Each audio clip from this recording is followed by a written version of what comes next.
So, the first question asks, Dr. George Will discusses many important topics. Choose one that you are personally interested in understanding, and then research the following.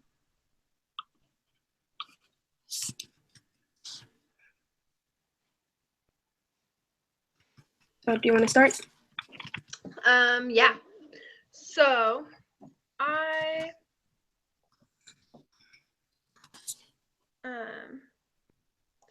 I thought it was interesting how he was talking about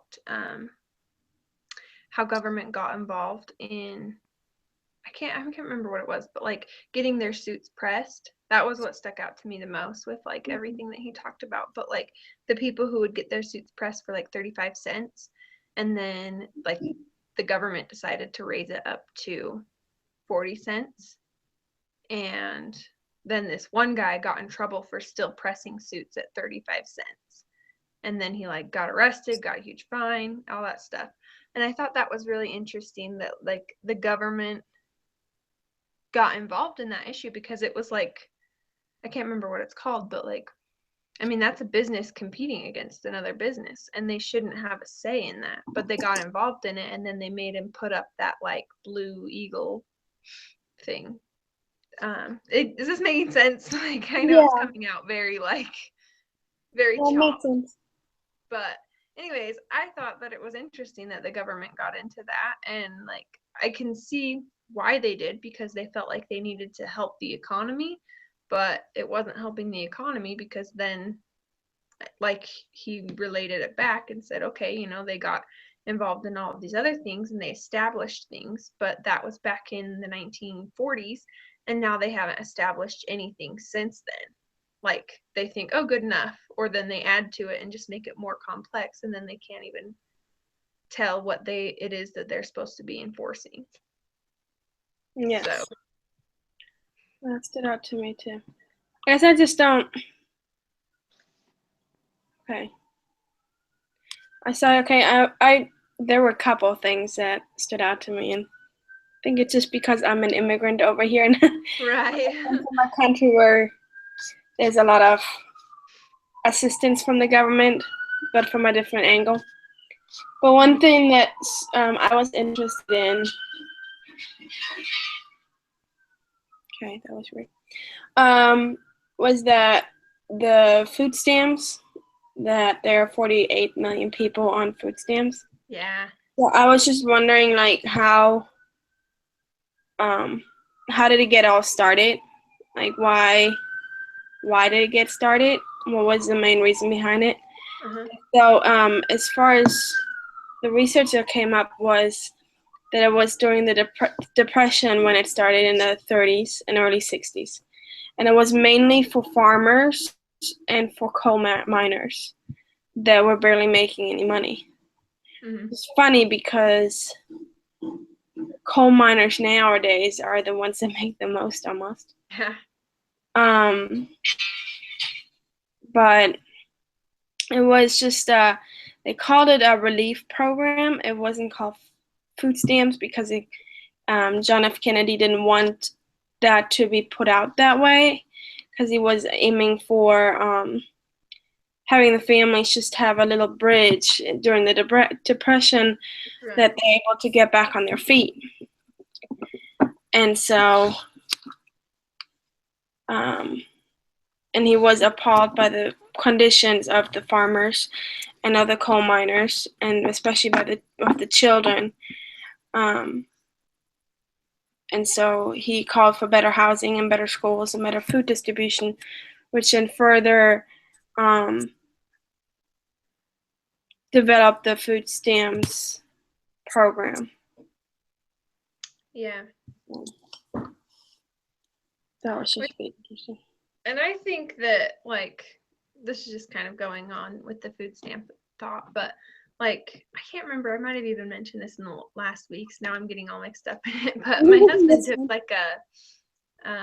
like a quiz online of like what you believe and which candidate you should vote for, and all that. And so one of the things that talked about on there is like food stamps, and so we got in the big long conversation about food stamps and how food stamps now are not just a temporary relief for a family. Like, they're a way of life. Like, there's families who just get on food stamps and then they are on them for generations, and their kids and grandkids and so forth are never even learning a different way of life. Like, there's nothing that's like, I think that it was set up, the idea of it was very good in that it was to help people get back on their feet, to get out of this hard time, and they were working hard. I mean, you look at miners, and they deserve their money, I think, because that's hard stuff, but now it's like people don't have jobs and they're on food stamps. And I'm not saying that's bad, because sometimes you just lose your job and you just need a little help. But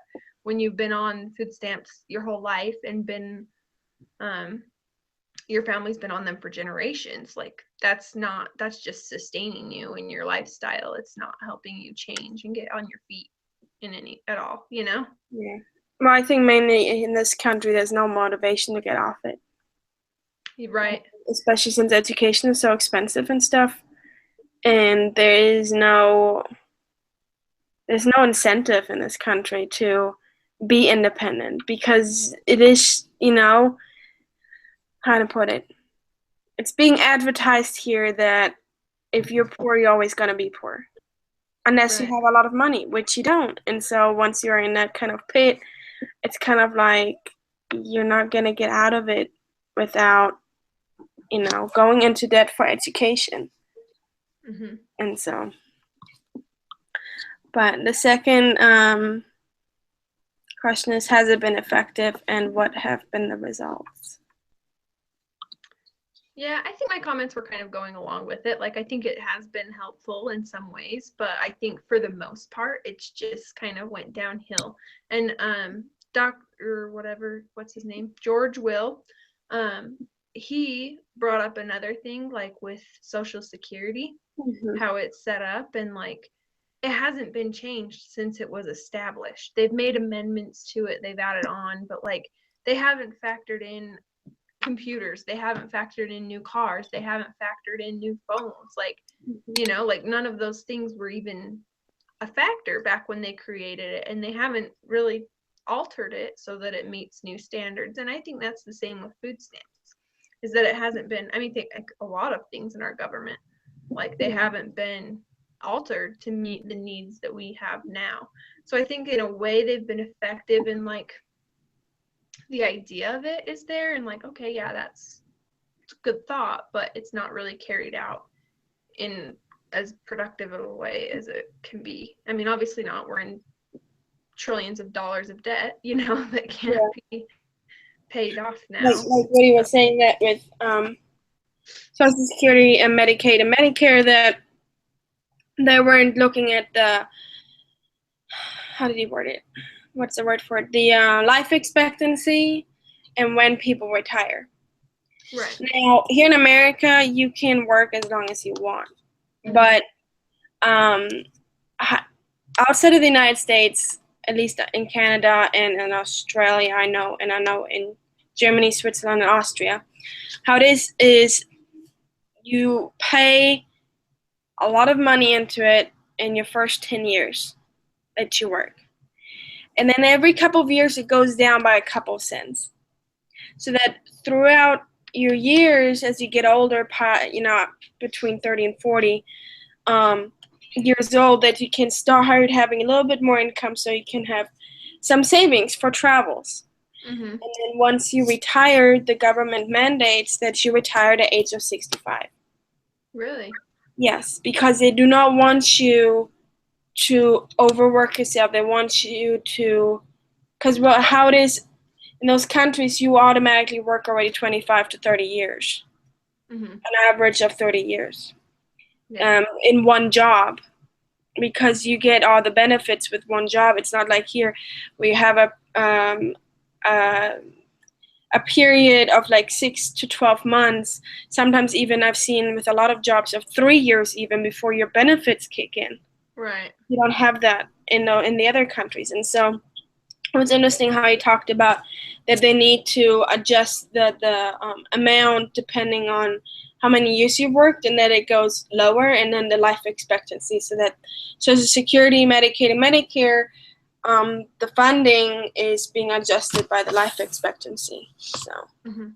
Which makes sense. It should be, if you're only planning for people to live till they're 70 and then they start living till 85 plus years, like, you're not factoring that in. So it needs to be adjusted for it to be successful. I think anything can't just be one time, fits every era, it just has to be effective. Well, also, like, what my husband was pointing out was, my parent, how it, like, I know in Canada it is, because I've got a couple friends in Canada, they have additional taxes taken out from their paycheck, and it's listed. It's, here in America would be equivalent to Social Security taxes, which everybody takes out, and then I think it's Medicaid, and then for your own health insurance. So, like, in Canada and in Germany, for example, my parents pay $500 out of their own paycheck to their own health insurance. Now, that might sound a lot, but then if you think about food in Germany, is all the prices that you see here in America, divide that by half, like by 2. So you have half of the amount that you would be spending. And so if you have instead of a $400 grocery bill, you would only have $200. Okay. And so then the apartments and an average house is about $800, and that's a 3-bedroom, 1,500 square feet, and it's all modernized because it's controlled by the government. So you don't even have rundown houses. It's impossible to get a rundown house because the government controls all of that. Making sure the windows are brand new, making sure the interior and exterior are brand new. And so you wouldn't even get that concept here. So, $500 might be a lot for American standards, but then the standard of living is much different too. Right, but then you don't, when you're old, it doesn't, that $500 goes to updating your house, which you would. Yeah, you don't pay, as soon as you retired, you don't pay anything anymore. You get Social Security and Medicaid and Medicare equivalent to America, they're not being taxed. Like when you retire here, if you get a certain amount of Social Security, I think it's like $2,000, it starts to get taxed again, even if you're retired. Right. And so I don't, even if you're on disability and stuff, if you get a certain amount, it's being taxed. Or when another issue, thing that the Dr. Will was mentioning was with the government being too involved with other fundings, like, for example, the teacher union that still exists in Texas. Like, when you want to get money out of that account, it goes through 6 weeks of different government sectors to be approved first, and then it gets taxed again. So instead of getting $2,000 out, you only get actually $1,000 because it's being taxed so much. Yeah. And one thing I thought was interesting when he was talking about, like, the taxes with things was death. Like, that was so fascinating to me because he was like, gave the example of the guy back in the day who won so much money, and they're like, what are you going to do with it? He's like, I'm going to go below 80% of it in Vegas, Yeah. And gamble it away. And he could do that, and there was no consequence, no tax for that. But if he wanted to leave 80% of it to his children, then most of it would get taken in taxes, which I was like, oh my gosh, that does make sense. It doesn't, like, he was making sense, and the government doesn't make sense that people should be taxed so much for just for dying, like. Yeah. That was interesting too. I think the main problem is just that, yes, it's good to be taxed, but I just think America just got it completely wrong with where they tax and how much they tax, honestly. Right. I think the government is not involved enough in the right areas. And so it's just, that's what I think too. And too much involved in some of the other areas where they don't need to be involved. Yeah. But I think this kind of leads into the next one good, where it's like, based on George Will's speech, what could the government be doing right now to help the situation more effectively? I think just like kind of taking a step back and looking like, okay, well, clearly we're going further and further into debt. That's not working out. Clearly we're not going to be able to support all of these elderly people, especially when all the baby boomers get there. You know, that's not going to be working out when there's one worker to every retiree. Like, that just isn't sufficient to meet needs. And so I think that what they could be doing is like coming up with new laws. I mean, I get that you can't just really ditch out everything that was previously made, because it's like, oh, then you just ditch the Constitution, you just ditch the Declaration, and you can't do that. I get that. So it's kind of hard when you're like, okay, well, I think they should just kind of ditch Social Security, but not the idea of it, and just come up with something that's more effective for our situation, you know? Because that was a situation back in the early 1900s, I mean, the 1900s, maybe not quite early, but like, it was meant for back then, and it was effective back then. But now our circumstances are different, and they need to come up with something else. Like, I can't remember the hours he said, but like, there's a lot of time that goes into just like meetings and stuff, that just so that people will follow and understand all of these amendments that have been made to such laws as this. And he's like, they're so confusing that they can't even understand them, and they're the ones who made them up, you know? So it's like, it just needs to be laid out more simply and say, okay, you know, is this going to be effective? Well, I think like, I don't know, I think another point when I'm looking at my notes is one thing that the government could be doing is with the healthcare. One thing that I need to say that the healthcare, when my husband was with a brain injury and he was in workers' comp and stuff, and they wanted to send him, they sent him all the way to Omaha, Nebraska, although there was some facilities here close by that he could have gone to, but that's a different topic for another day. Anyways, they sent us over there, and my daughter was only just turned, they sent us around the time when she just turned 1. And she's always had a lot of ear infections. And so we went, when we were in Omaha, Nebraska, I knew when she had an ear infection and it wouldn't go away by herself, so I knew I had to go to a doctor. Well, what do you do if you're out of state? You know? Yeah, she has Medicaid, but well, what do you do? Only thing you can do is a hospital, and as far as I've been told, you know, hospitals are supposed to take every insurance across states. Well, not anymore. Ever since Obamacare came into place, I think like 2 years after Obamacare. So like 2 years ago, they stopped that. So the hospital finally waived the bill a few months ago after me terrorizing them. Right. They terrorized me first, and I terrorized them back. Let's put it this. But they wanted, out of $3,000, they put it down to $600. I said, I'm not paying for this. So they're like, well, we need a letter from Medicaid stating that you're insured. I'm like, what is so hard about calling Medicaid? And right, that's your job to work with the insurance, not mine. Calling Medicaid or writing them a letter. We're not allowed to do that because it's across the state lines. So we would be paying for a long distance phone call, which we're not authorized to do. Right. And we're not allowed to send mail across states to insurance companies. And then I had something where I needed something from the pharmacy a couple of weeks after that, and I found out that only HMO is not covered across states, only PPO, and only certain PPO plans are covered across states. So I think one thing to fix that is throw all companies of the health insurance away, make everybody pay for their own health insurance through the paycheck, right? Raise the minimum wage so that we can afford it, and just have one health care plan from the government so that you can go to any doctor. If one doctor is full, go to the other one. And then they can send back and forth through the electronic computers, the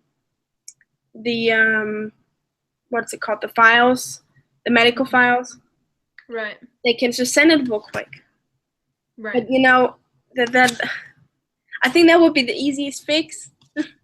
But I don't think we've got the right people to do that, honestly. It's true. It's such a pain though, because like I went to the pharmacy and I went to go get a flu shot. And me and my husband, we just barely got married like 2 months ago. So we're still in the process of like getting health insurances switched over to his job. Like, so we had to wait till the end of the year to get into like his insurance for his new job. And so like we're still on different insurances right now, but when I went there, then they were like, okay, yeah, we take your insurance and well, you can have a free flu shot. His flu shot was going to be like $100, and I'm like, okay, we're not paying $125 for you to get a flu usually shot you can go to Walmart or something and you don't pay anything. Yeah, well, I don't know, like it was just weird. Like they're like, oh well, we don't take this one, and it was like, okay, it's just interesting that like you're forced to take a certain insurance and then it's not accepted somewhere, and then you're the one in the bind, not them. But they're the ones who forced you to take that insurance, not you. I don't think it's right that you have to go, like the doctor that you like, that you have to go to the doctor and to the nurse or the assistant or secretary, whatever it's called, but ask them to give you a list of health insurances that they cover, and then buy the health insurance plan accordingly. Right.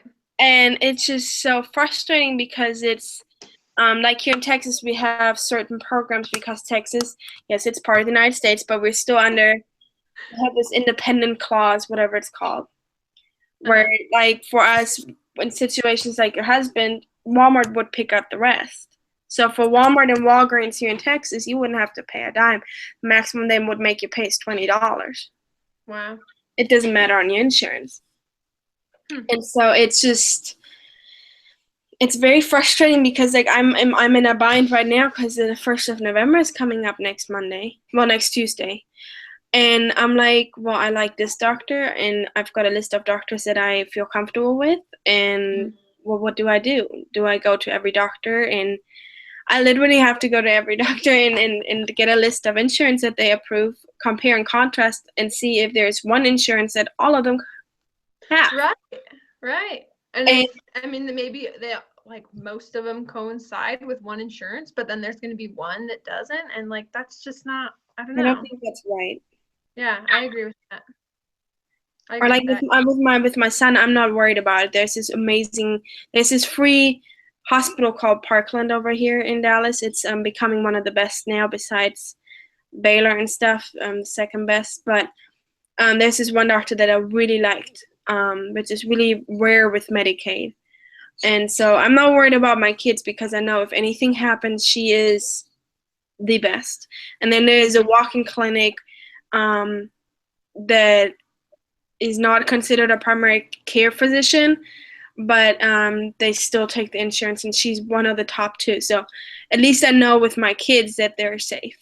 And then with my husband, the 2 doctors that I really trust and like both take Medicaid for him. But I've heard that, for example, with Obamacare now, that it's supposed to go up 60%. But of course, all of this is a myth. So I'll see next week what's reality or not. It's kind of goodness. That's crazy. Yeah. And that's hard that you're just like left in the dark about all of these things and you don't have any way to control it. Like you just kind of have to go with what they say. Yes, true. Yeah. Ugh. Frustrating. Yeah, that's frustrating. Yeah, one last thing before I go further in a tangent. One last thing. The other thing was that my friends, my parents' friends, they're really, really rich. And they have so much land. They have a multi-million house. And they said they were paying until this year. They've been living in this house for like 20 years now almost. And they've been paying $10,000 on taxes, which I think is already ridiculous. There's no need for that in this country. But that's a different story. And so now they were trying the past 3 years to get their neighbors' cattle on their own land, because then here in Texas, because of the independent clause, you can get the farmer's discount, which puts them at $8 a year on taxes instead of $10,000. Whoa. So the neighbors, though, are very patriotic and are very different people. They're really nice and sweet and stuff, but they would refuse until this year. I don't know how my parents' friends got them to put their cattle on their land, but they refused. The neighbors refused because they said it's not honest. Because it's not my parents' friends' cattle; it's the neighbors' cattle. Right. And the neighbors have a huge part of land too, and so Like, totally yeah, needed. it wasn't right. I don't think it's right, but my parents' friends convinced them somehow, and so now they only paid $8 this year for their taxes. Holy cow! Yeah. From $10,000 to $8, just Yeah. like that. Yeah. Wow. See, and that's crazy. Like, there should be some sort of middle ground. Like, Yeah. I don't know. Like, okay, you've already owned this land for so long. You know what I mean? Mm-hmm. And so, like, another thing. So, like, my aunt just barely. She lives in California, and she's lived in the same neighborhood for quite a few years now. And she's been working on buying this house. And she has a neighbor who lives just down the street from her, and like it's an older couple, and they have they have a big house, and she has a smaller house, and she's got 6 boys. So it was very cramped. And like she was looking to add on to her house, and so she was looking at some of the other houses in the neighborhood. Like, his was for sale because he wanted to sell it and get a smaller house, but he didn't really want to leave the neighborhood. So kind of a random story for like today, but they just decided to switch houses. They're like, okay, like, we're just gonna switch, like, you want a bigger house, we want a smaller house, this is gonna be great. And so they go to do this, and like whatever his property taxes had been, like, was significantly lower because he had lived there like since the 70s.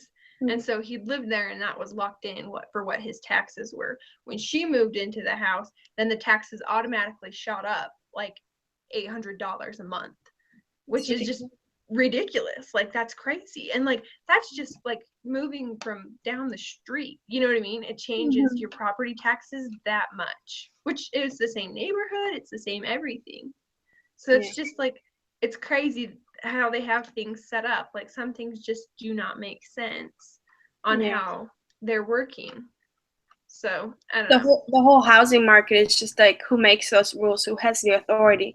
I don't think anybody has the authority besides the government, and I think that's where the government needs to step in and say, no, this is not how it should be, including the premiums of the healthcare system, or food stamps, or Medicaid, or all the other stuff. I think that's where the government needs to step in and say, no, this is unreasonable. The people of this country cannot afford it or sustain themselves with those fluctuations.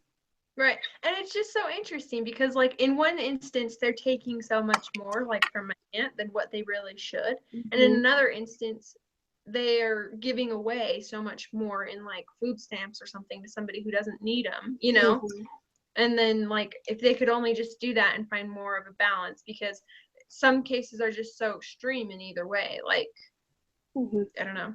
Like, they should really, like, make sure, like, with food stamps, really verify that that where you live is actually where you live. You know what I mean? That mm-hmm. it's not like being paid by somebody else. That they call the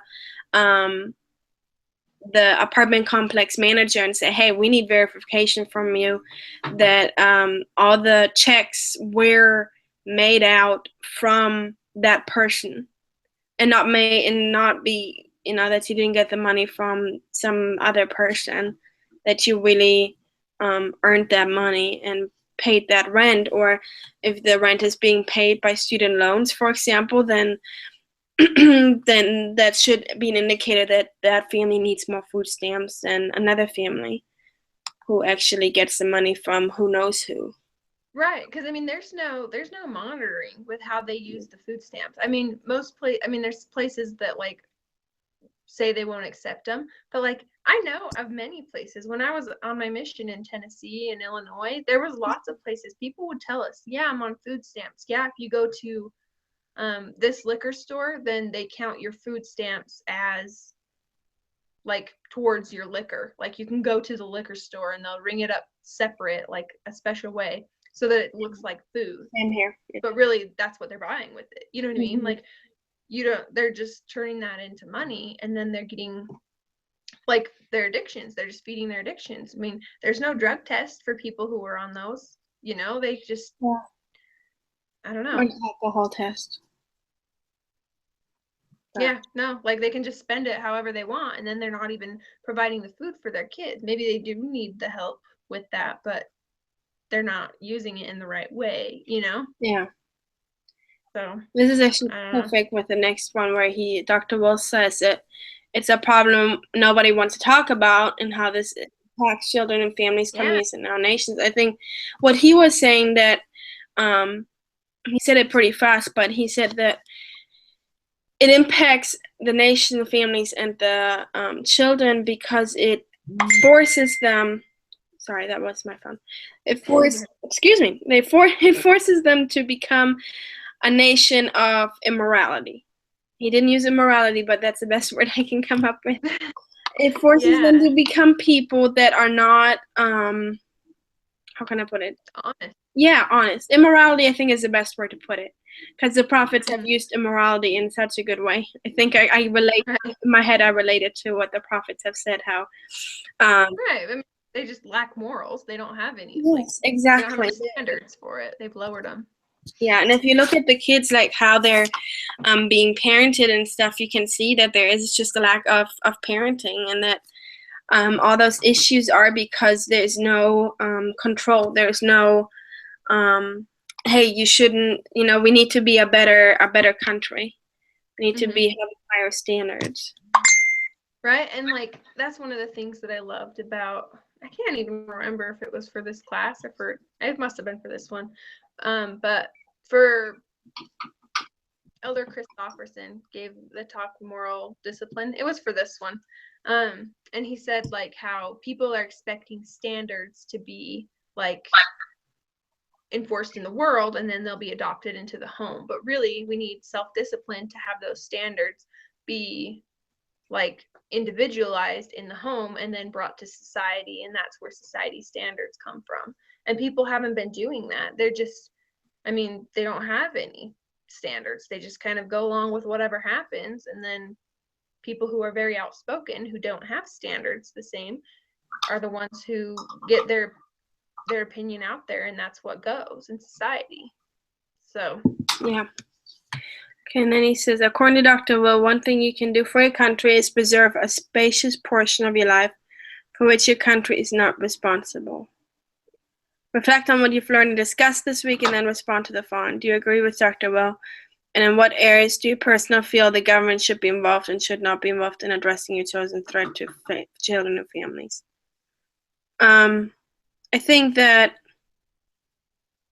one thing that which your country is not responsible. I feel like what I'm doing right now with my family, that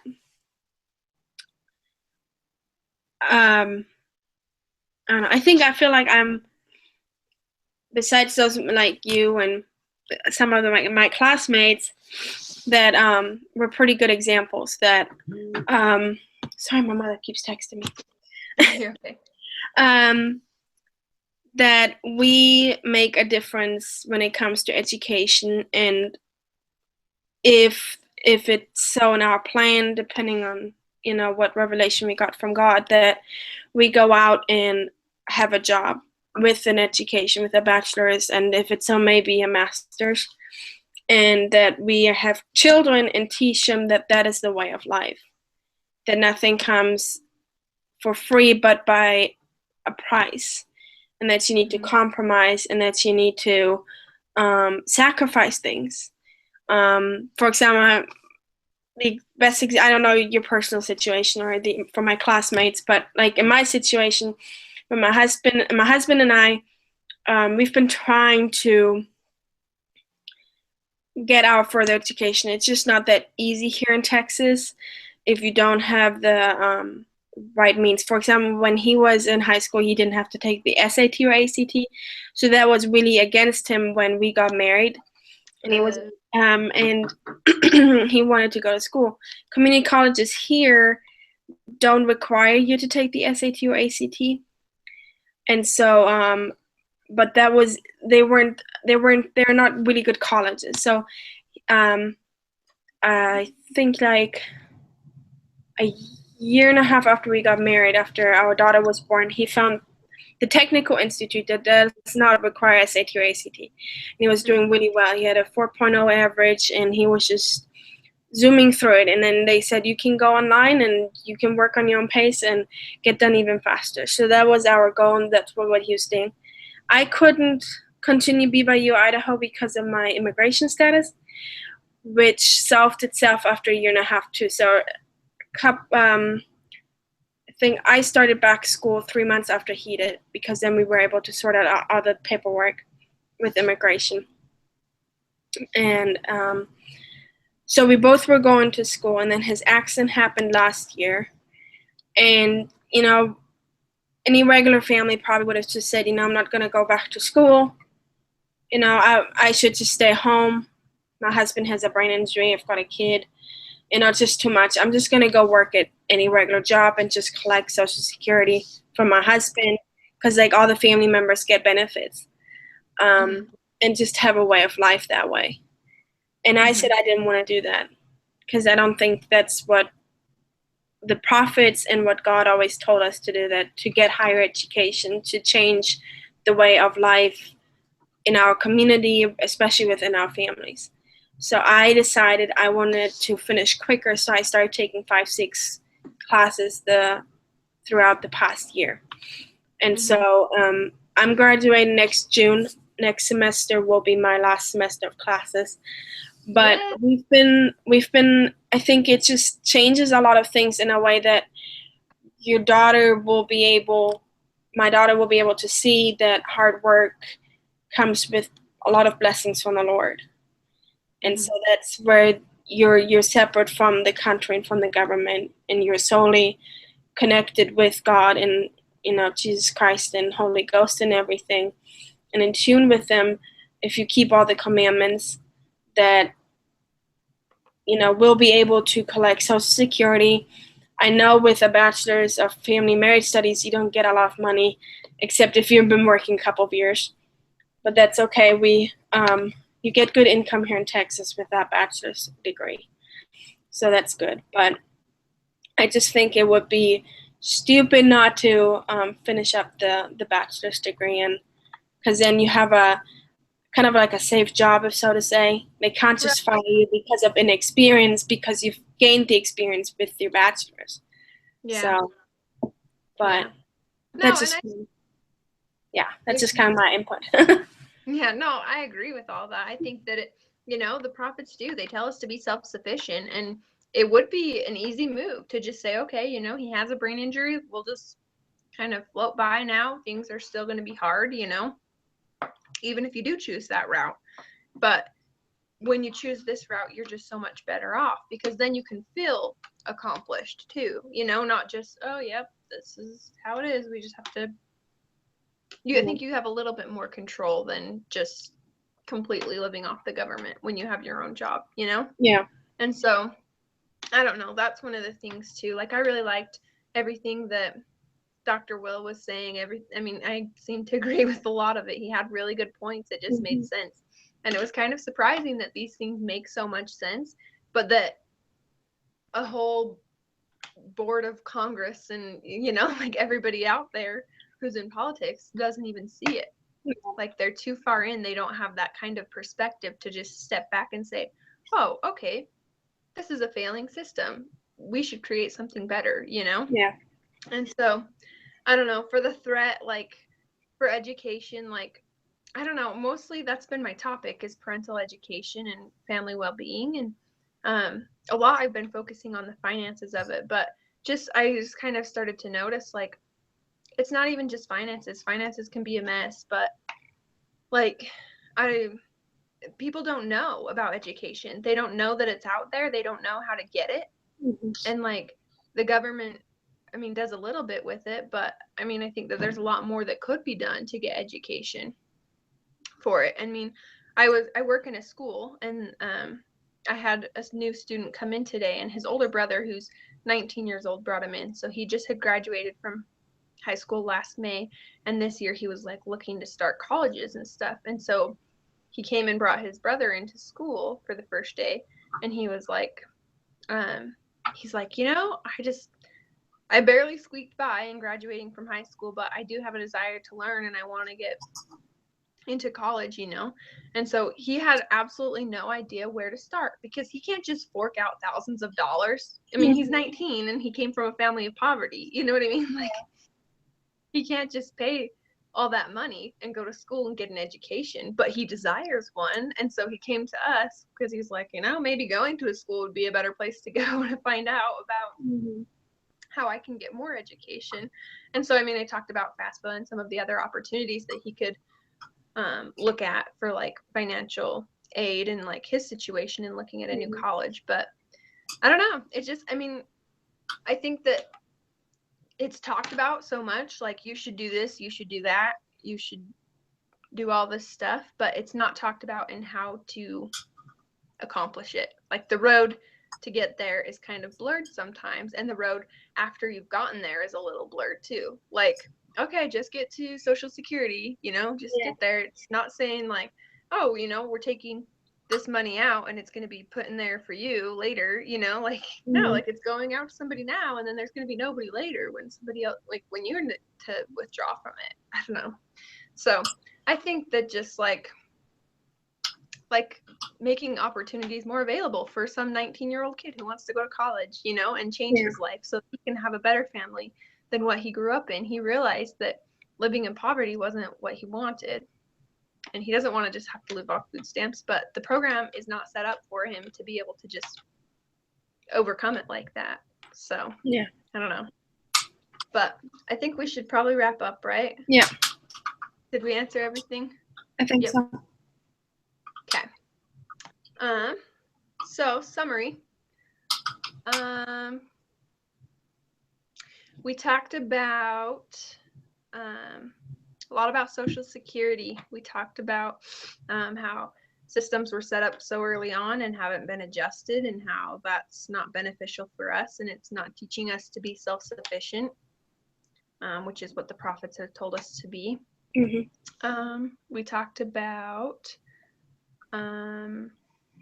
Social Security and food stamps are effective, but they need to adjust it according to life expectancy and the age that one will retire. Yeah. The problems no one wants to talk about. It just creates dishonesty. It's not something that's beneficial. You should be able to have open communication about things so that you can overcome them and not just shove them under the rug where they grow bigger. Yep. And that it just also causes like immorality within the children and the families and the communities. Yeah. And we talked about how we liked what Dr. Will had to say. He had a lot of good facts. Like, it was kind of hard to keep up with so many statistics that he was like putting out there, but they were very beneficial ones, and I thought that they were really interesting. Kind of shocking. One of the things I liked that he'd said, I don't even know that I brought this up earlier, but he talked about the baseball pitcher and how he threw the pitch, and he was like, well, it was good 60% of the throw, like, and they're like, well, we need it to be 100%. And so we need to be doing 100% in all of these issues instead of just 60%. Like, oh, that's a good thought. That's good to start it and get it going, and then not follow up with it and not improve it when we see error in it. And how government could be involved is like by making education more available and making the information on how to obtain education more public, more open, and the benefits of it too, not just that it's there. So yeah, is that everything? You want to add anything? I think that's it. Sounds good.